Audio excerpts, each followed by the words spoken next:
Tell us about that a little bit. How many things did you change, and are you good with that now? Are you okay with the change? Are you actually now embracing the changes, or are they still difficult?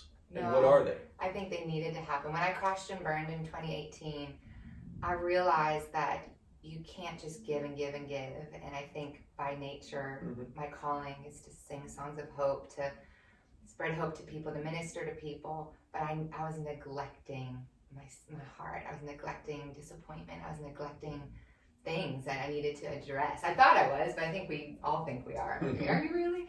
And so that began the journey of what things used to make me come alive. And I can remember I left the clinic in October, had my first booking. It was a pretty big event. Like 2 weeks later, I'm like, I gotta be crazy. But I knew to do it even sick. So I went, did the event, and man, I was up there like, who's sick in this room? We're gonna pray right now. And everyone's looking at me like, aren't you the singer? And I was just so fired up. I didn't ever get invited back to that one. But so that began the journey of then finding out, okay, I got my calling down, my purpose down, but what makes me come alive? What did I used to love to do? I loved to bike ride. I love to look at sunsets. I love nature. I've always been drawn to it. I love the ocean. Like, what are the things? And I think for people that are chronically ill, you got to find those things and do it often, because if not, you're just stuck in this cycle of defeat. And so I incorporated that into my life, connection with people again. Because when you're sick, once again, the last thing you want to do is be around friends and peers. You're not up for it.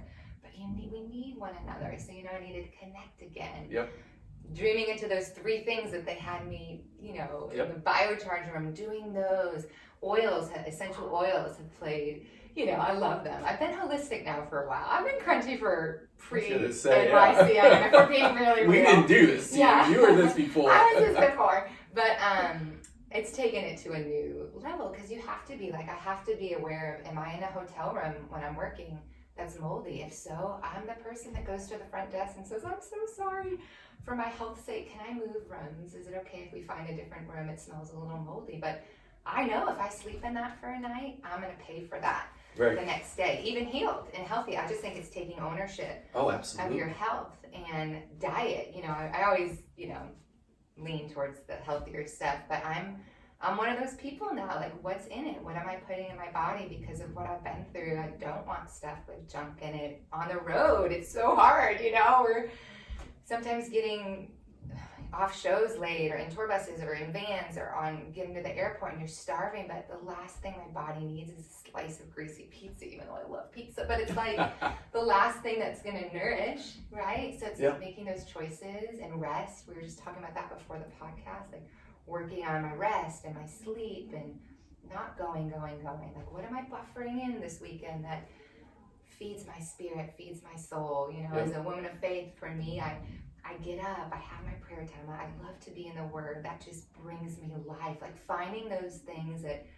bring you life and center you and make you come alive, Absolutely. And what I heard so much, and what you're saying a lot, is it's in the small wins you find those victories, and that gives you the positivity when you're near your lows.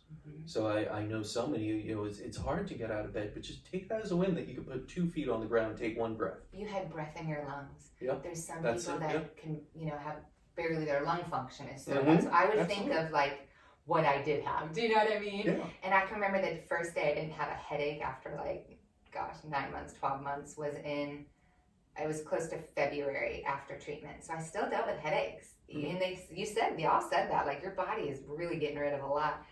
And I can remember that day, I was just like, this is it. It's happening. The manifestation of the healing. My body was healed, but now I'm walking it out. And that was such a glorious. I think that was the first day I played tennis for it had been 2 years.